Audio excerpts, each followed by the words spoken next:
శ్రీ సచిదానంద సమర్థ సద్గురు సాయి మహారాజ్కి జై. సాయి బిడ్డలందరికీ కూడా సాయినాథుని ఆశీర్వాదాలతో మనము ఈరోజు నిన్న మొన్న కూడా చెప్పుకున్నాం కదండి, గృహం కట్టుకుంటే ఎలా ఉండాలి, గృహంలో నివసిస్తున్నప్పుడు ఎలా ఉండాలి అనేది ప్రస్తావించుకున్నాం కదా. అలాగే మనము దేవుణ్ణి ఆరాధించేటప్పుడు ఏ విధంగా ఆరాధించుకోవాలి అని తెలుసుకున్నామండి. ఇప్పుడు జనరేషన్ చూస్తున్నారు కదండి, చాలా వరకు చాలా ఘోరంగా ఉందండి. కలి ప్రభావం దారుణంగా తయారైందండి. బ్రహ్మగారు చెప్పినట్టుగా నిజంగా మనకి గురు చరిత్రలో మనకి బాగా తెలుస్తుందండి కలి ప్రభావం ఎలా ఉంటుంది. ఆ ప్రభావాన్ని నిర్మూలించుకోవాలంటే గురు పాదాలని గట్టిగా పట్టుకోవాలి. అలాగే బ్రహ్మ కలి పురుషుడికి చెప్తాడు కదండి, నువ్వు వెళ్తే వెళ్ళావు కానీ నీ ప్రభావాన్ని మాత్రము గురుభక్తుల మీద చూపించకు అంటాడు. ఎందుకంటే నీ ప్రభావము వాళ్ళ మీద చూపించినా వాళ్ళకి అంటదు, కలి ప్రభావం వాళ్ళకి అంటదు అని చెప్తారండి. నిజానికి ఈరోజు మనము మన సద్గురు సాయినాథుల వారి పాదాలు పట్టుకోవడం వల్ల మనకి నిజంగా కలి ప్రభావము, ఈ సాయి భక్తులందరికీ కూడా ఆ కలి ప్రభావము ఉండదండి. నిజం, ఇది నిజం. అందుకని ఆయన పాదాలను గట్టిగా పట్టుకోండి. మన బాబా గారిని నిరంతరం స్మరించుకుంటూ ఉందాం. అలాగే ఇప్పుడు ఈ జనరేషన్లో పిల్లలండి, మనకి పిల్లలు ప్రతి ఫ్యామిలీలో ఎలా అయిపోయిందంటే ఒకళ్ళు ఇద్దరు. ఇదివరకు అయితే ఎంతమంది పిల్లల్ని కనేవారండి? మా అమ్మగారికే దగ్గర దగ్గర 8 అండి మేము. అలాంటిది మా అత్తగారికి 4. అలా ఇంతకుముందు మరి చాలామంది పిల్లలు ఉండేవారండి, 6. మా పెద్దమ్మ గారికి అయితే దగ్గర దగ్గర 9 మంది. ఇట్లా సంతానం మనకి ఎక్కువ ప్రాముఖ్యత ఇచ్చేవారు.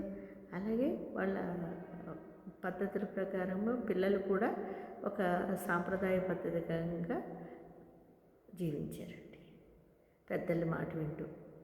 సపోజ్ నా జనరేషన్ వరకు. ఇప్పుడు జనరేషన్ చూసారు, అబ్బబ్బబ్బ ఘోరంగా ఉందండి. మరి ఈ జనరేషన్ని ఆ మహానుభావుడు మన సద్గురు సాయినాథుల వారే మార్చాలండి. మరి అప్పుడు మా అమ్మగారు కానివ్వండి, మా అత్తగారి వయసు కానివ్వండి, అప్పట్లో 14 ఏళ్ళకే వివాహం అయిపోయిందండి. సరే, నాకు దగ్గర 20 ఏళ్ళు వచ్చిన తర్వాత నేను వివాహం చేసుకున్నానండి. కనీసం 18 ఏళ్ళు ఆ తర్వాత నేను కూడా 18 ఏళ్ళు ఉన్న అమ్మాయిని మా అబ్బాయికి కూడా వివాహం చేశానండి. ఈ విధంగా అప్పుడు చేస్తే చక్కగా 20 ఏళ్ళు దాటిన తర్వాత 23 ఏళ్ళు 24 ఏళ్ళకే పిల్లల్ని కనేసి చక్కగా ఆపరేషన్లు అయిపోయి అన్నీ చక్కబడిపోయి హ్యాపీగా ఉన్నాం కదండి ఇప్పుడు మనం. ఇప్పుడు చూడండి, వివాహాలు చేసుకోవడానికి 30 ఏళ్ళు పడుతుందండి, వాళ్ళకి 30 సంవత్సరాలు వస్తుందండి. ఇంక వాళ్ళు జీవితంలో ఏమనుభవిస్తారండి? ఏమీ అనుభవించలేరు. ఆ వివాహ వ్యవస్థని వాళ్ళు లెక్క చేయట్లేదండి అసలు. అది ఏదో ఒక ఆటలాగా, ఏదో బొమ్మల పెళ్ళిలాగా దాన్ని తీసుకుంటున్నారండి ఈ జనరేషన్. దానివల్ల ఏమవుతుంది, చేసుకున్న తర్వాత వాళ్ళ మధ్య ఇద్దరు బాగా చదువుకుంటున్నారు, వాళ్ళ మధ్య విభేదాలు వస్తున్నాయి, మాట వస్తుంది, విడిపోతున్నారు. ఎంత దారుణం అండి ఇది నిజంగా. అంటే ఈ లోపము పిల్లల్లో స్టార్ట్ అయిందా, పెద్దల నుంచి పిల్లలకు వచ్చిందా, అది అర్థం కావట్లేదండి. అంటే 1 2 కన్న వాళ్ళని పెంచి పెద్ద చేసిన తర్వాత మేము గారాబంగా అలా కాదండి. పెద్దవాళ్ళం అయ్యి ఉండి మనము ఏ విధంగా వచ్చాము అనేది బిడ్డకి చెప్పాలండి. ఆడపిల్ల కానీ మగబిడ్డ కానీ ఇద్దరికీ కూడా మన యొక్క కుటుంబ వ్యవస్థ గురించి వాళ్ళకి అవగాహన ఇవ్వాలండి. ఎందుకంటే అవగాహన ఇవ్వాలి, ఇచ్చినా కూడా వినని పిల్లలు ఉన్నారండి ఇప్పుడు. దానికి మనం ఏం చేయలేమండి ఇంకా. కాకపోతే తల్లి తండ్రులుగా, పెద్దవాళ్ళుగా, ఇప్పుడు నాన్నమ్మ తాతయ్యలు కూడా ఉంటారు, వాళ్ళు కూడా వాళ్ళకి గైడెన్స్ ఇవ్వాల్సిందే. వాళ్ళు ఏమనుకున్నా చేదరించుకున్నా కూడా వాళ్ళు చిన్న బిడ్డలుగా ఉన్నప్పుడు మనం చెప్పాల్సింది చెప్పాలండి.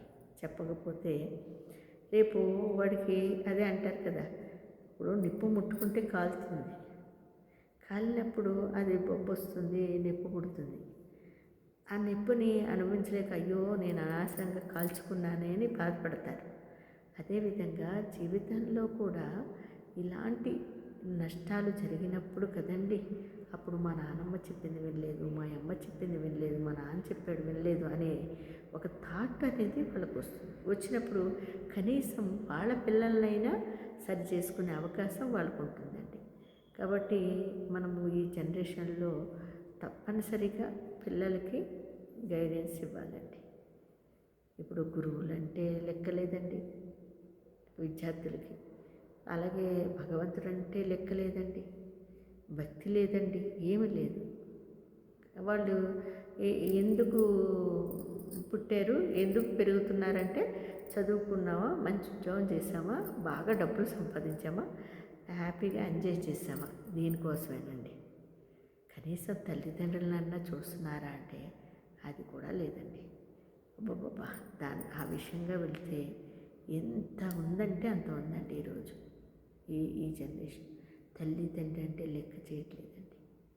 మరి మన జనరేషన్లో తల్లి తండ్రి అంటే ఎంత గౌరవం అండి, ఎంత ప్రేమగా చూసుకుంటారండి తల్లిదండ్రిని. ఈ జనరేషన్ పిల్లలకి అది లేకుండా పోయిందండి. కాబట్టి ఈ జనరేషన్లో ఆ భగవంతుని గురుపాదాలని ఎవరైతే పట్టుకుంటారో వాళ్ళందరికీ కూడా మంచి జరుగుతుంది, చెడైతే జరగదు. ఇది సత్యం, నమ్మండి. అందరూ మన గురుపాదాలని పట్టుకుందాం. ఆ పట్టుకుని మీరు అనుకున్నది ఆయన పాదాలు పట్టుకుంటేనే సాధించగలుగుతారండి, లేకపోతే లేదు. కాబట్టి మన సచ్చిదానంద సద్గురు సాయినాథ్ మహారాజ్కి జై. మరి కొన్ని విషయాల్ని రేపు ప్రస్తావించుకుందామండి. అంతవరకు అందరికీ సాయిరామండి.